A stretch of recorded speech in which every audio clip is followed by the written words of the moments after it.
काशीपुर गांव में 23 साल की प्राची अपने माता पिता के साथ रहती थी।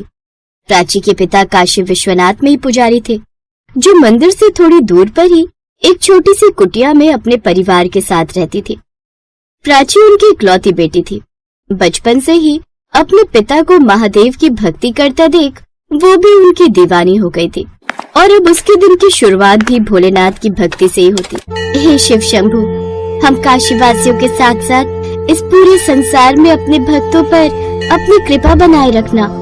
प्राची जितनी बड़ी भोलेनाथ की पुजारन थी उतनी ही साफ दिल की भी थी। ऐसे ही समय बीता। कुछ समय बाद प्राची के लिए एक बहुत ही अच्छे घर का रिश्ता आता है। प्राची के नैन नक्श दिखने में काफी खूबसूरत थे, इसलिए वो देखते ही सबको पसंद आ गई। देखिए, हमें तो लड़की बहुत पसंद है और हम चाहते हैं कि जल्द से जल्द दोनों बच्चों की शादी हो जाए, क्योंकि मेरा बेटा शादी के हफ्ते भर बाद ही विदेश जाने वाला है। तो मैं चाहती हूँ कि विदेश जाने से पहले उसकी शादी हो जाए। लेकिन शादी के बाद दोनों बच्चे विदेश में ही रहेंगे। देखिए बहन जी, हमारी तो कोई जोर जबरदस्ती नहीं है, जिसको जहाँ रहना रहे, लेकिन हम कुछ वक्त बाद ही अपनी बहू को घर से बाहर भेजेंगे। पहले अभिनव विदेश में अपना काम निपटा कर आएगा, उसके बाद ही वो बहू को अपने साथ लेकर जाएगा। तब तक तो बहू हमारे साथ ही रहेगी। आपको इस बात से कोई ऐतराज तो नहीं है ना बहन जी? नहीं नहीं, भला हमें कोई ऐतराज क्यों होगा। अब तो लड़की आपकी हो गई, जहाँ मर्जी रहे। अभिनव और प्राची भी एक दूसरे को पसंद आ जाते हैं। फिर कुछ समय बाद उन दोनों की शादी हो जाती है। शादी के हफ्ते भर बाद एक रोज अभिनव विदेश के लिए चला जाता है, वो भी प्राची को बिना कुछ बताए। माँ जी, आज सुबह से अभिनव जी दिखाई नहीं दिए, पता नहीं कहाँ चले गए। मैंने उन्हें पूरे घर में ढूंढा, लेकिन वो मुझे कहीं नहीं मिले। अरे बहू, तुम इतनी चिंता क्यों कर रही हो? वो तो सुबह ही विदेश चला गया है।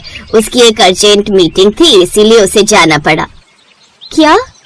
लेकिन ऐसे कैसे? उन्होंने मुझे एक बार भी ये बात बताना जरूरी नहीं समझा। ये तुम कैसी बातें कर रही हो बहू? तुम्हें पता नहीं है क्या मेरा बेटा कितना बिजी रहता है, कितनी सारी मीटिंग होती है उसकी। बहुत मुश्किल से वक्त निकाल कर उसने शादी के लिए हाँ की थी, और अब शादी हो गई है तो वो अपने काम पर लौट गया। अब तुम चाहती हो कि वो तुम्हारे पल्लू से ही बंधा रहे, तो ये भी तो मुमकिन नहीं ना। लेकिन अब हमारी शादी हो गई और मैं उनकी पत्नी हूँ, तो उन्हें कम से कम एक बार तो मुझे बताना चाहिए था ना। अच्छा चल, अब ये सब नौटंकी बंद कर और मेरे लिए जल्दी से बढ़िया सी चाय बना कर ले आ। माँ जी, मुझे पूजा करनी थी, महादेव जी को जल भी अर्पित करना था, लेकिन मैंने सारा घर देख लिया, मुझे तो कहीं भी मंदिर नहीं मिला। हाँ, नहीं है इस घर में मंदिर, क्योंकि मेरा विश्वास उन पर से तभी उठ गया था जब मेरे पति को उन्होंने मुझसे छीन लिया, और अभिनव 5 साल का था जब से उसका पालन पोषण मुझे अकेले करना पड़ा। प्राची को समझते देर नहीं लगी कि वो जिस घर में ब्याह कर आई है वो नास्तिकों का घर है और उनका पूजा पाठ से कुछ भी लेना देना नहीं। लेकिन तभी उसकी नजर एक कोने में रखी शिवजी की मूर्ति पर गई, जिस पर काफी धूल जमी थी। प्राची उस मूर्ति को साफ करने लगी। अरे बहू, तू अभी तक ये सब क्या करके समय वेस्ट कर रही है? तुम्हें पता है ना आज हमारे घर में कितने सारे मेहमान आने वाले हैं, और तुम इन सब चीजों में अपना टाइम बर्बाद कर रही हो।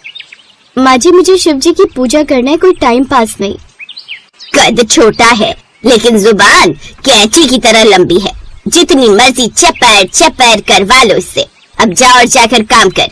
तेरे इन सब कामों से ज्यादा जरूरी हमारे गेस्ट है। तुम्हें पता भी आज कितने अमीर घर की औरतें यहाँ आने वाली हैं, वो भी सिर्फ और सिर्फ तुमसे मिलने। जल्दी जाओ और तैयार हो जाओ, और हाँ, जरा अच्छे से कपड़े पहनकर तैयार हो जाओ। माँ जी, लेकिन बिना शिवजी की पूजा किए तो मेरे दिन की शुरुआत ही नहीं होती। नहीं, कोई जरूरत नहीं है। शिवजी को जल नहीं चढ़ाई की तो कौन सा तेरा कुछ बिगड़ जाएगा। चल जा, अब जाकर मेहमानों के आने की तैयारी कर। प्राची को अपनी सास का ये व्यवहार बड़ा ही अजीब लगा, लेकिन उसकी शादी को अभी कुछ ही दिन हुए थे, इसलिए उसने किसी से भी कुछ कहना ठीक नहीं समझा। उसने मन ही मन शिवजी की पूजा की और घर के कामकाज में लग गई। उसकी सास को उसका पूजा करना पसंद तो नहीं आया, लेकिन वो कुछ बोली भी नहीं। कुछ देर बाद मेहमान भी आ गए। प्राची सुंदर सी साड़ी पहनकर सबके सामने आती है। ये देखकर गायत्री की दोस्त लता उससे कहती है, अरे क्या यही तुम्हारी बहू है गायत्री? लेकिन इसने कैसे गवार वाले कपड़े पहन रखे हैं? तुमने आखिर इसे अपनी बहू बना कैसे लिया? अरे बहू बनाया तो बनाया सही, लेकिन इसे तौर तरीका नहीं सिखाया। कि हम जैसे सोसाइटी वाले कैसे रहते हैं, कैसे कपड़े पहनते हैं, कैसे उठते बैठते हैं। अरे ऐसा कुछ नहीं है, वो क्या है ना, घर में कोई था नहीं और अभी अभी नई नई आई है तो उसे पता नहीं है ना कि कैसे सब कुछ होता है। धीरे धीरे सब सीख जाएगी। फिर गायत्री उसे अकेले में ऊपर ले जाकर खूब चिल्लाती है, ये तुमने क्या कपड़े पहने हैं, मेरी सहेलियों के सामने नाक कटवा दी। माँ जी मैंने तो साड़ी पहनी है जो मुझे मेरी माँ ने दी है। क्या बकवास कर रही हो, हाई सोसाइटी की बहुएं साड़ी नहीं पहनती। मैंने नौकरानी के हाथ एक सुंदर सी ड्रेस भेजी थी, तुमने वो क्यों नहीं पहनी?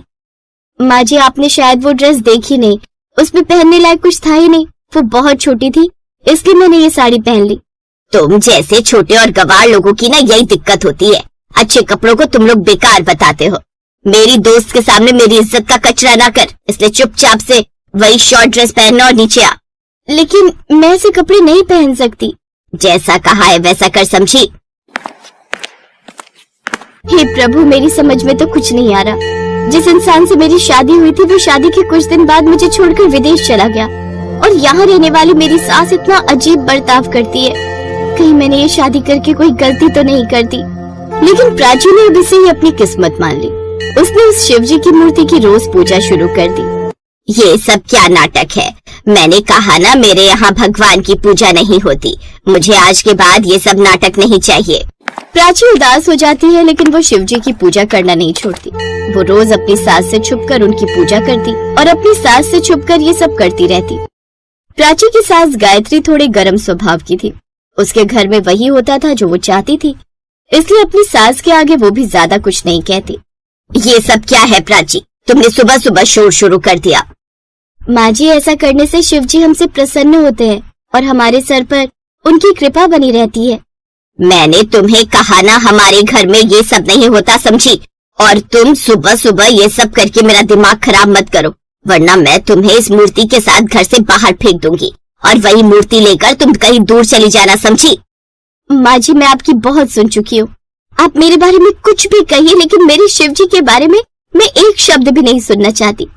आप चाहे कितनी भी अमीर क्यों ना हो, लेकिन आप उस भगवान की निंदा नहीं कर सकती जिसने आपको बनाया है। तुम इस पत्थर की मूर्ति यानी कि शिव जी की बहुत बड़ी पुजारन लगती हो। तो फिर ठीक है, ऐसा करते हैं, तुम भी अपने शिव जी के साथ जाकर उस मंदिर में रहो।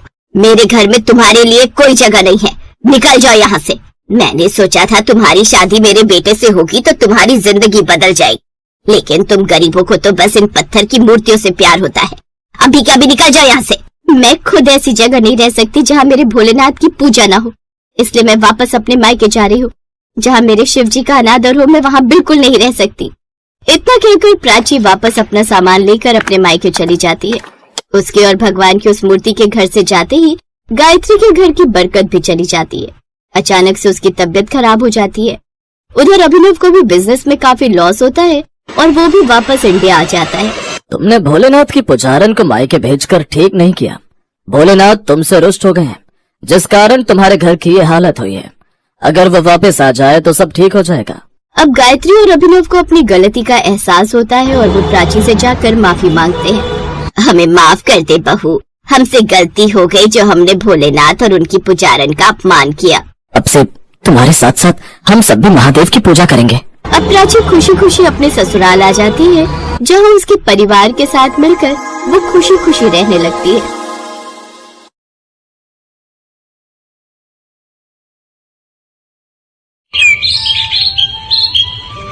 माता पार्वती बहुत गुस्से में थी और भगवान शिव के आने की प्रतीक्षा कर रही थी। शाम को भगवान शिव लौटे तो उन्होंने माता पार्वती को गुस्से में देखा।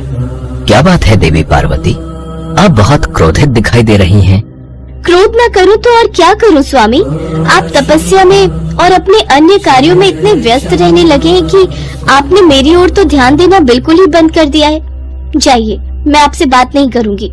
अरे अरे देवी पार्वती, इतना क्रोध, क्या करूं? बहुत सारे कार्य थे जिन्हें करने में वक्त लग गया। पर स्वामी आपने मुझसे विवाह किया है, आपको मुझे भी तो वक्त देना चाहिए, पर आप बिल्कुल भी समय नहीं देते हैं। आपको पता है ना मैंने प्रातःकाल आपको क्या कहा था कि आप मुझे भ्रमण के लिए लेकर जाएंगे, पर आपने वो वादा पूरा नहीं किया। आज नहीं, पिछले कई दिनों से मैं आपको ये बात कह रही हूँ कि मुझे भ्रमण पर जाना है। अच्छा ठीक है, कल तो मुझे बहुत जरूरी कार्य खत्म करने, उसके पश्चात चलते हैं। अच्छा कुछ बनाया है? बहुत जोरों की भूख लग रही है। मुझे पता था बात घुमा फिराकर कल और परसों पर ही आ जाएगी। मैं तो बस चूल्हा चौका ही निपटाती रह जाऊंगी। आप मुझे कहीं घुमाने नहीं ले जाओगे, ये बात मैं अच्छे से जानती हूँ। अब मैं कुछ नहीं बना रही खाने पीने का, मैं मायके जा रही हूँ। अपने आप बनाओ और खाओ। जब आप मेरी परवाह नहीं करते तो मैं क्यों आपकी परवाह करूँ?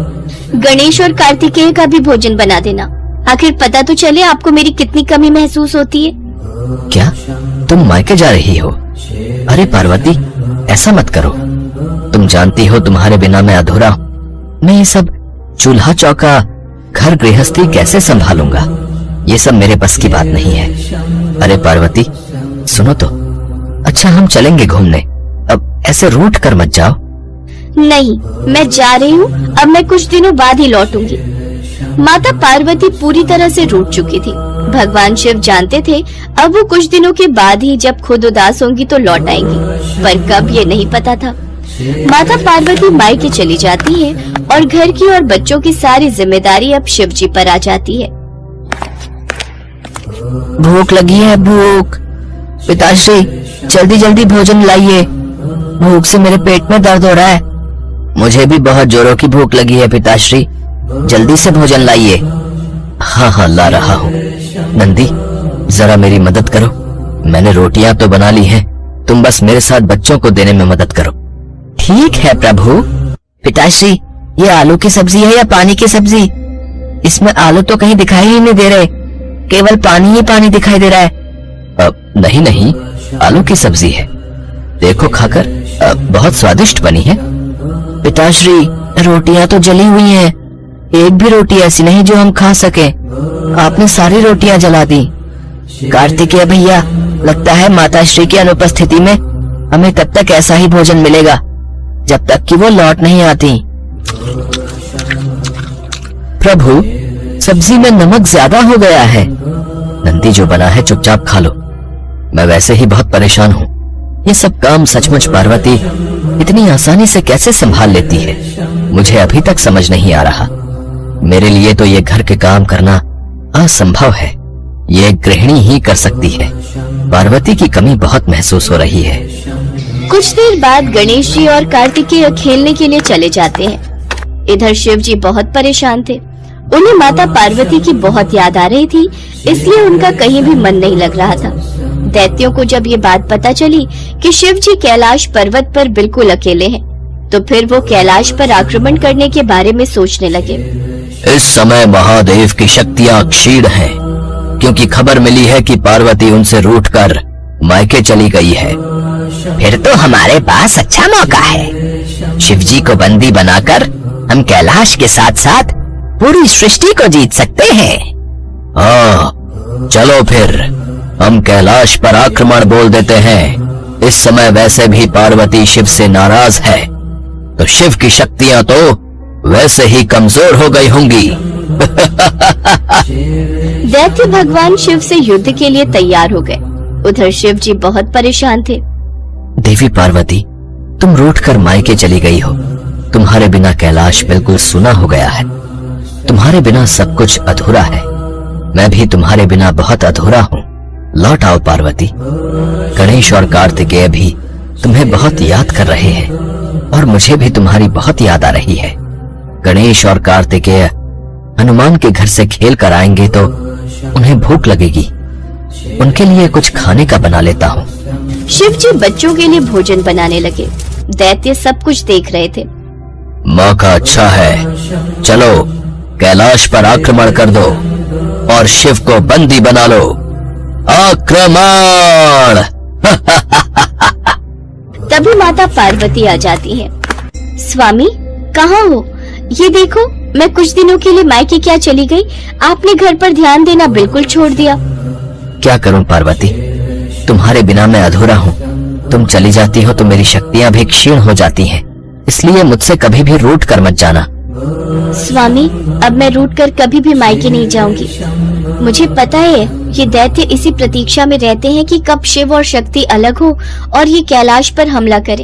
इनका कोई भरोसा नहीं। मेरे पीछे से ही मेरा इतना सुंदर घर तोड़ फोड़ देंगे। स्वामी चलिए, आज हम इन्हें सबक सिखा ही देते हैं। भागो भागो, नहीं तो ये हम सबको मार देंगे। भगवान शिव और माता पार्वती को एक साथ देखकर दैत्य घबरा गए और वापस दैत्य लोग भाग गए। माता पार्वती जोर से हंसी। उन्हें हंसता देखकर भगवान शिव भी हंसने लगे। नंदी सहित समस्त शिवगण भी माता पार्वती को वापस लौटा देखकर बहुत खुश थे। गणेश जी और कार्तिकेय जी भी लौट आए थे। माता पार्वती को देखकर वे भी बहुत खुश हुए। एक बार फिर से पूरा कैलाश खुशियों से झूमने लगा। इस प्रकार की रोचक कहानियों को सुनने के लिए हमारे इस चैनल को लाइक, शेयर और सब्सक्राइब करें और हाँ, बेल आइकन जरूर दबाएं ताकि रोचक कहानियों का नोटिफिकेशन सबसे पहले आप तक पहुंचे। नमस्कार।